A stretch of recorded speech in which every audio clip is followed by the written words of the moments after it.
पूर्व की कथा हमने देखी। अर्जुन भीम और धर्मराज के प्रत्युत्तर से असमंजसता में आ गया, इसलिए दोनों की आज्ञा का मान रहे, इसलिए अर्जुन भगवान कृष्ण के शरण में गया।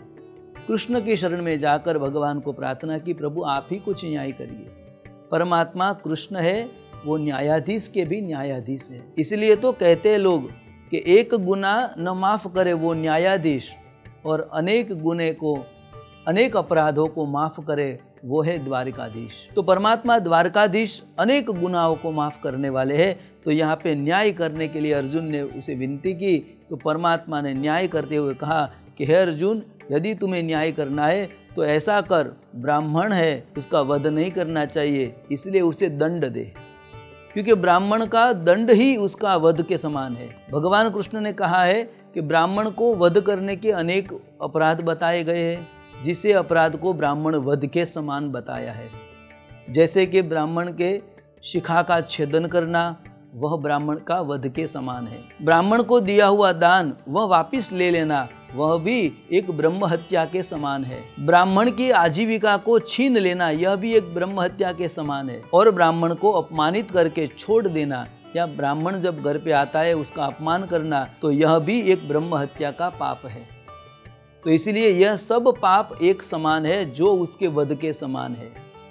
यह विस्तार से हम देखना चाहे तो एक दृष्टांत की ओर देखें, क्योंकि यहाँ पे ब्राह्मण है वो स्वाभिमानी है, और स्वाभिमानी व्यक्ति को सिर्फ अपमान करो तो भी उसके वध के समान है। इस कथा को एक दृष्टांत के रूप में हम देखें तो एक राजा के राज्य में एक ही अपराध, एक समान अपराध में एक नगर शेठ भी आए और एक चोर भी आया। यह दोनों अपराधी राजा के पास लाए गए, और राजा के पास सब उसकी कथा बताई गई कि यह अपराधी ऐसा ऐसा है, और उसने भी ऐसा ही अपराध किया है, और यह चोर है, इसने भी ऐसा ही अपराध किया है। नगर शेठ होता है वह बहुत स्वाभिमानी होता है, और वह नगर शेठ ब्राह्मण भी था, इसलिए नगर शेठ को वहाँ पे राजा ने देखा कि यह इसका भी अपराध ऐसा ही दंडनीय है, और जो चोर है उसका भी वैसा ही अपराध है। एक ही अपराध में दो अपराधी आए हैं, तो यहाँ पे राजा ने न्याय किया। अब राजा न्याय करता है तो कैसा न्याय करता है? तो राजा ने चोर को मृत्युदंड दिया कि कल के कल उसे फांसी पे लगा दो।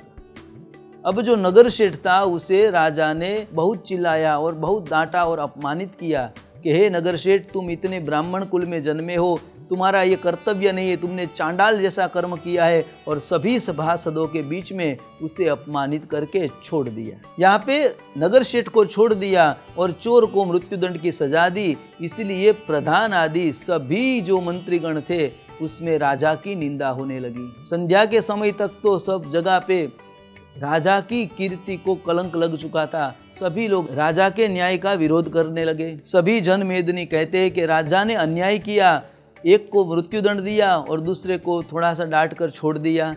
ऐसा राजा का न्याय, ये राजा धर्मोचित न्याय नहीं है। ऐसी सब जगह पे निंदा फैलने लगी। उसी में से राजा का एक गुप्त दूत था, वह नगर में विचरण कर रहा था। उसने ये सब बातें सुनी और सुनकर राजा के पास संध्या के समय गया, और संध्या के समय गया और संध्या में राजा को सब बताया कि गांव में आपकी कीर्ति को ठेस पहुंच रही है, आपका न्याय को सब लोग अन्याय के तौर से देख रहे हैं, इसलिए इसका जल्दी से जल्दी उपाय करना चाहिए। राजा ने सोचा कि इसका उपाय अवश्य करना चाहिए, इसलिए रात्रि के समय राजा ने सभी सभासदी को बुलाया, सभी मंत्रियों को बुलाया, और रात में विशेष सत्र बुलाया, और विशेष सत्र में सबको बुला के कहा कि मेरी कीर्ति को यहाँ आज ठेस पहुँच रही है। आपके मन में जो जो यहाँ मंत्रीगण बैठे थे वह सब मंत्रीगण बाहर जाके कुछ ना कुछ यथा योग्य उसके हिसाब से बातें कर रहे, तो कृपा करके मुझे वो बात विस्तार से सुनाई। तब मंत्रियों ने बताया कि महाराज, आपने आज अन्यायपूर्वक न्याय किया है, एक को मृत्युदंड दिया और एक को छोड़ दिया। राजा ने कहा, नहीं, मैंने ऐसा अन्याय नहीं किया है। आपको यदि मेरा न्याय देखना है तो कल सुबह की प्रतीक्षा करना, कल सुबह की प्रतीक्षा करना। कल सुबह की जब सभा मिले ना, तब हम ये विषय पे बात करेंगे।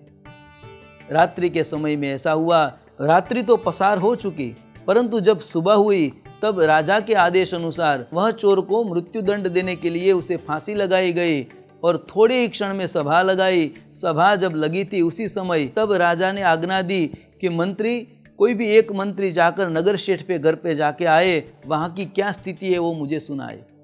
एक मंत्री गए और वहाँ पे जाकर देखा तो वहाँ पे जो नगर शेठ थे उसने आत्महत्या की। नगर शेठ ने पूरी रात्रि विचार किया कि मैंने ऐसा अपराध किया जो मेरा जघन्य अपराध है और राजा ने मुझे अपमानित किया, वो भी भर सभा के कारण। वो लज्जा से इतना मर चुका था। उसी समय रात्रि के समय में नगर शेठ ने विचार किया कि मैं इतना अपमानित हो गया हूँ, अब लोगों को क्या मुंह दिखाऊंगा। ऐसा सोचकर नगर सेवक ने रात्रि के समय अपने ही घर में उसने फांसी लगाकर मृत्यु को स्वीकार किया। जब मंत्री देखने गए तो उसके घर में शोकातुर वातावरण था। यह सब जानकर मंत्री वापिस राजा के पास आया और पूरी सभासद को बताया कि ऐसी ऐसी घटना बनी है। तब राजा ने बताया कि हे सभासदों, ध्यान से सुनो, जब कोई स्वमानी व्यक्ति का अपमान करो तो भी उसको मृत्यु दंड के समान है। इसलिए भगवान ने यहाँ पे कहा कि हे अर्जुन, यह ब्राह्मण है तो ब्राह्मण को अपमानित करो या फिर उसका शिखा छेदन कर लो तो भी वो मृत्यु के समान ही उसे माना जाता है, उसके वध के समान माना जाता है। इसलिए तुम ऐसा कोई धर्मयुक्त कार्य करो जिससे तुम्हारी प्रतिज्ञा भी पूर्ण हो जाए और यहाँ पे ब्राह्मण वध से भी तुम बच जाओ। ऐसा वचन भगवान ने सुनाया। तब अर्जुन ने सोचा कि बात तो सही है। इसलिए अर्जुन ने वह अश्वत्थामा की शिखा पकड़ी और शिखा पकड़कर शिखा का छेदन किया और उसके माथे पे रहा हुआ मणि उसने खींच लिया।